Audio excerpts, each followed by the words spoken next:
you got a strong YouTube going on, right? And so when we look back at as far as the documentation and starting a YouTube channel, was the goal to grow and monetize, or was the goal just to document and kind of be the proof?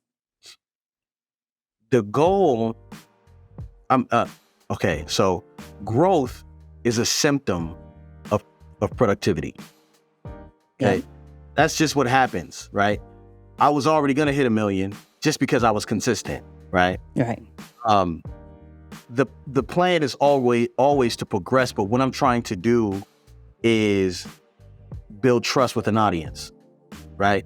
That's more powerful than numbers, right? And subscribers.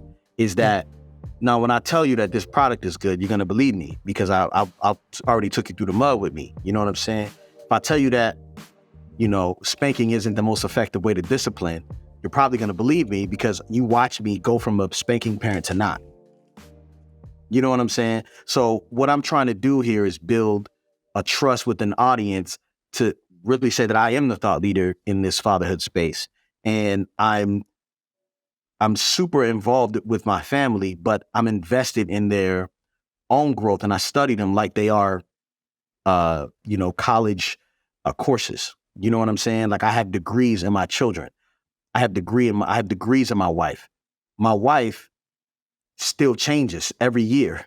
Every time she goes through a different season, has a different child, loses a relationship or whatever situation is, someone passes away, she changes. I change, Right. And so we need to develop these degrees in these people. And I'm really just trying to show an authentic life of a father because fathers don't talk.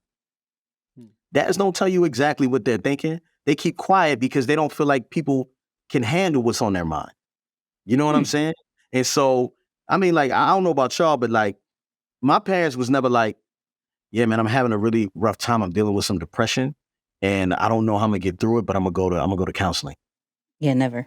Never. You know what I'm saying? It was always, shut up, sit down, we're gonna be fine. Leave me alone. You know what I'm saying? Yeah, like, yeah. You know what I mean? Like, I'm trying to get through this. Don't interrupt me and don't like make it harder for me right now. You know what I'm saying? I needed to know that you were going through something. I needed that because now, as a grown man, when I'm going through something, I know I can ask my children to pray for me. You know what I'm saying? I know that when I'm going through something, I can't just get frustrated. I have to go, even if I do wild out, I'm sorry.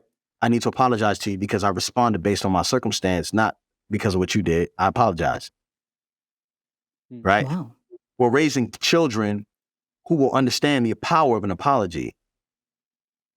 That's good. That's good. That's amazing.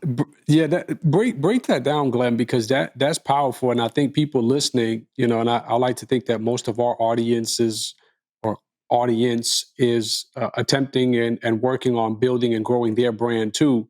But I don't know that they see the process the way you just explained it, where you said growth is a mirror for productivity. And maybe I'm paraphrasing, but I love that, right? Is to like what goes into that process other than continuing to study the craft? Because that's what I heard, is does that translate into specific content formats or series? Like take us kind of through that workflow, if you will. There's so much there. Okay. Because we went from we're talking brand identity, what you're known for, what people see when they look at you, right? You guys both have a specific brand identity. Before, if I see you from the side, from wherever, I know it's you, right? Because I know your brand identity. But when you talk about brand DNA, your why, that influences how you connect with your audience in the depth versus width capacity, right? So as I create, the way I create, it goes from what's my intention, right? My intention is to be the greatest father I could ever be, right? My obstacle is that my son peed on my shaving, my freaking my razor, or he. That's an obstacle. You know what I'm saying? The solution is however I respond, or if I need to go back and apologize for how I respond. You know what I mean? And so most people just want to be told the story. There's So when I'm making the content, there's an overall story loop within the struggle of a father. And people are watching that for the long haul. Is this dude gonna leave his family? Is this dude gonna, cheat on his wife? Is this dude gonna abuse his children? Like, they're really watching to see, man, is this dude the real deal? You know what I'm saying? Or they're hopeful and hoping I'll win, and they want to know the outcome of the children. If this guy is a great father, seemingly, will his children turn out great, right?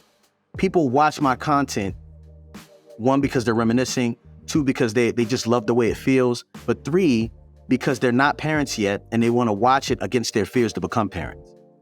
This is all a lot of research that I've done doing SMIQs and posting and interviewing audience members and all this type of stuff. I've really dug deep into brand stuff. So when it comes to my strategy on how I post, it doesn't look like everybody else because my why is so deep, right? I never wanted to be a father until I had proof. So now I'm proving not only like that people can be parents, but that you shouldn't even try because it's hard out here. So some of you, That- you know what I'm saying? So when it comes to the content strategy, it looks like this. We shoot maybe a couple days a week. We shoot for 2 to 3 hours.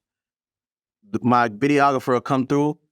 We'll say, hey, children, we're going to be shooting in this room. If you don't want to be on camera, don't come in here. We're talking about consent now. Okay. A whole nother conversation, but that's how it goes. Some of the kids will come in, we'll do family life or whatever. We'll do an activity, we'll hang out, conversations are being had. And then after that, we save that for Patreon cut or YouTube members, right? Then we'll figure out what gold we have in the content. Where is the story at? And then we'll save a lot of the stuff because it really doesn't connect. We can force a story, but it's going to mess up our intent or our retention on our YouTube videos, right? So we'll stick to short form content. And then when we have enough pieces from this video, 3 videos ago, last year, we'll craft a story out of that.